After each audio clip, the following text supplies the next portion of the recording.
Bismillahirrahmanirrahim. Tidaklah Allah memberikan kepada kita ujian kecuali salah satu alasannya pengen menghapuskan dosa. Idza kathurat dzunubul 'abdi wa lam yakun lahu min 'amalin liyukaffiraha fabtalahu Allahu bil hazan liyukaffiraha. Kalau seorang hamba banyak dosa dan dia nggak cukup amal untuk mengkifarat dosa-dosanya, Allah akan menguji dia dengan rasa sedih, dengan rasa kecewa, dengan rasa berat, sakit hati untuk mengkifarat dosa-dosanya. Itu yang kita bangun. Sehingga kalau ada masalah sama orang lain, kita memperbaiki diri dulu. Bukan sibuk dengan kesalahan dia terus menerus yang nggak mau kita maafin. Misalnya ada teman kita nih, jadi clash sama kita. Hal pertama yang kita bangun, astagfirullahaladzim, saya banyak dosa nih. Tapi kan yang salah dia, ya. Tapi mungkin dia nggak akan mengatakan kalimat itu, nggak akan bersikap kayak gitu kalau kita nggak punya dosa. Allah sengaja mengutus dia untuk menguji kita lewat kata-katanya, lewat perilakunya, karena kita punya dosa. Jadi penyebab pertama diuji itu bukan teman kita yang salah, itu penyebab kedua. Memang dia salah, dan itu harus kita akui, realistis lah. Dia salah, dia nggak pas, dia nggak bijak, dia apa? Oke. Tapi yang mentakdirkan dia salah kepada kita Allah Subhanahu wa taala. Kenapa Allah takdirkan gitu? Karena kita masih punya banyak dosa. Allah kirim kita ujian, bisa manusia, bisa alam, bisa dalam diri kita sendiri. Itu semuanya adalah cara Allah untuk menguji kita dan membersihkan dosa-dosa kita. Ini yang kita bangun pertama. Yang kedua, kata Nabi di dalam hadis Bukhari, may yuridillahu bihi khairan, yang terkenal kan yufaqihu fiddin, itu yang terkenal. Ternyata ada dua modelnya. Ada may yuridillahu bihi khairan yufaqihu fiddin. Siapa yang Allah pengen kasih dia kebaikan agama, kebaikan, Allah akan buat dia mengerti halal dan haram. Itu berarti Allah sayang sama dia. Ini satu model hadis. Ada model yang kedua, mirip redaksinya. May yuridillahu bihi khairan yusib min, hadis Bukhari. Siapa yang Allah pengen ngasih dia kebaikan, Allah uji. Hah? Kok gitu caranya? Ternyata kayak gitu rahasianya. May yuridillahu bihi khairan, may yuridillahu bihi khairan. Siapa yang Allah pengen ngasih dia kebaikan, Allah kasih dia musibah atau ujian. Kenapa bisa seperti itu, Ustaz? Fa inna ma'al usri yusra, inna ma'al usri yusra. Seolah-olah Allah bilang di dalam ayat itu, kalau kalian mau dapat kemudahan, biasanya lewatnya kesusahan dulu.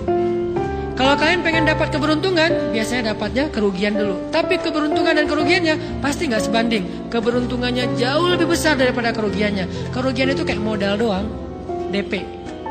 Jadi kalau kita mau dapat kejutan dari Allah, Allah kasih kita DP. DP-nya apa? Ujian. DP-nya musibah. DP-nya rasa gak nyaman. Itu DP tuh. DP terhadap apa?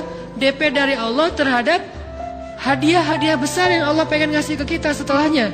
Cuman banyak orang yang menolak DP ini. Sama kayak kita misalnya. Kalau kita mau ngasih dia hadiah, kita kasih dia kayak kejutan dulu. Dia lagi ulang tahun nih, disiram air dulu. Setelah itu dikasih hadiah-hadiah yang mahal. Rela gak disiram air demi hadiah? Rela, udah siramin lagi aja. Kalau setelahnya ada hadiah. Yang kita gak rela, kalau setelah disiram disuruh bersih-bersih sendiri dan gak dikasih apa-apa, kan gak rela tuh. Berarti ini bab iman. Yakin gak kalau Allah tetap ngasih hadiah? Kan sabar dan iman itu ternyata tahu aman, kembar. Kalau kita yakin Allah ngasih hadiah setelah ngasih kita DP ujian, ya kita akan sabar. Gak apa-apa deh, ntar lagi mau dikasih hadiah, digini-giniin juga gak masalah. Dibully, diapain sama Allah, biarin aja. Ya Allah saya sabar, kan ntar lagi mau dikasih hadiah nih. Ini masalah yakin. Tapi kalau kita gak yakin, apa sih maunya Allah, gitu kan? Begitu kalimat ini keluar, maka yang muncul setelahnya adalah mengeluh, berputus asa, dan gak akan sabar menghadapi ujian. Ujian, kata Nabi, may yuridillahu bihi khairan. Siapa yang Allah pengen kasih hadiah, siapa yang Allah pengen kasih kejutan, siapa yang Allah pengen kasih pertolongan, siapa yang Allah pengen kasih kebaikan, yusib min, Allah akan uji dia dulu. Ini sunnatullah. Sehingga kalau kita lagi diuji, yang kita lihat jangan ujiannya, apa setelah itu. Gimana ngelihatnya Ustaz? Gak kelihatan. Dengan mata hati. Istafti qalbak, tanya kepada hatimu, kelihatan nggak? Dengan mata hati. Gimana ngelihat dengan mata hati? Dengan iman. Saya percaya Allah pasti ngasih kebaikan setelah ini. Orang Allah sendiri yang ngomong, nggak ada satu huruf pun di Al-Quran yang salah, apalagi satu ayat, apalagi dua ayat. Fa inna ma'al usri yusra, ditegesin lagi, inna ma'al usri yusra. Tapi usr dulu, baru yusr. Dikasih kesusahan sedikit, dikasih kemudahan yang banyak. Dikasih kesusahan sedikit, dikasih kemudahan yang banyak. Ini yang kita coba bangun, tajdidul iman. Bangun memperbarui, yakin. Sehingga ketika kita diuji, sedih, wajar. Mengaduh sedikit, bukan mengeluh ya. Kalau mengeluh kan nyalahin Allah. Kalau ngaduh, yang namanya orang dicubit kan, itu ngaduh. Tapi kalau, apa sih maunya Allah? Nah itu ngeluh. Antara mengadu dengan mengeluh berbeda. Mengadu, itu manusiawi. Sedih, itu manusiawi. Air mata, bahkan bukan hanya manusiawi, itu rahmat dari Allah. Orang yang gak bisa menangis itu yang bahaya. Kalau kita masih bisa menangis, berarti kita masih peka hatinya. Bukankah anak kecil paling sering menangis? Berarti hatinya peka. Siapa lagi selain anak kecil yang paling sering menangis? Cewek. Cowok itu emang gak punya perasaan, makanya jarang nangis. Cewek dikit-dikit nangis. Jangan bilang, cemen banget sih nangis, cengeng apa. Enggak, karena dia perasaannya lebih peka dari kita. Itulah kenapa Allah menitipkan bayi kepada perempuan. Kalau dititipin ke laki-laki, hancur. Di balik kepekaan perempuan, di balik sensitifnya perempuan, di balik perasaannya yang luar biasa, di situ Allah Subhanahu wa taala menitipkan amanah, dia yang paling baik dalam merawat bayinya. Perempuan secara umum mungkin lebih banyak bicara daripada laki-laki ya. Walaupun ada orang yang perempuan pendiam banget, ada yang nggak ngomong sama sekali, misalnya diem-diem aja, ada. Tapi secara umum perempuan lebih banyak berucap daripada laki-laki. Emangnya ini kekurangan? Bukan. Ini kelebihan. Kalau dia berikan itu dalam hal yang tepat. Apa yang tepat? Mendidik anak. Justru karena perempuan banyak ngomong, lebih baik dalam mendidik anak daripada laki-laki. Laki-laki itu kurang mendidik, kurang mengedukasi kepada anak dengan usia tertentu, karena dia jarang memahamkan. Salah hanya marah, salah hanya ditegur. Kalau ibunya jelasin, gini sebelum tidur ibunya yang ceritain banyak cerita. Saya sendiri ngalamin. Sering mana seorang ayah sama ibu interaksi sama anak dalam bentuk verbal. Sering ibu. Jadi menangis itu rahmat dari Allah. Gak apa-apa, nangis saja. Dan itu tidak disebut mengeluh. Kamu kok nangis? Kan orang Islam harus sabar. Emangnya nangis dengan sabar itu bertolak belakang? Sabar tetap sabar, ya nangis jalan aja terus nangis pakai nangisnya nggak cuma nangis doang, emotikonnya juga nangis, berderai-derai gitu, sampai air matanya menggenang gitu kan ya, boleh lah.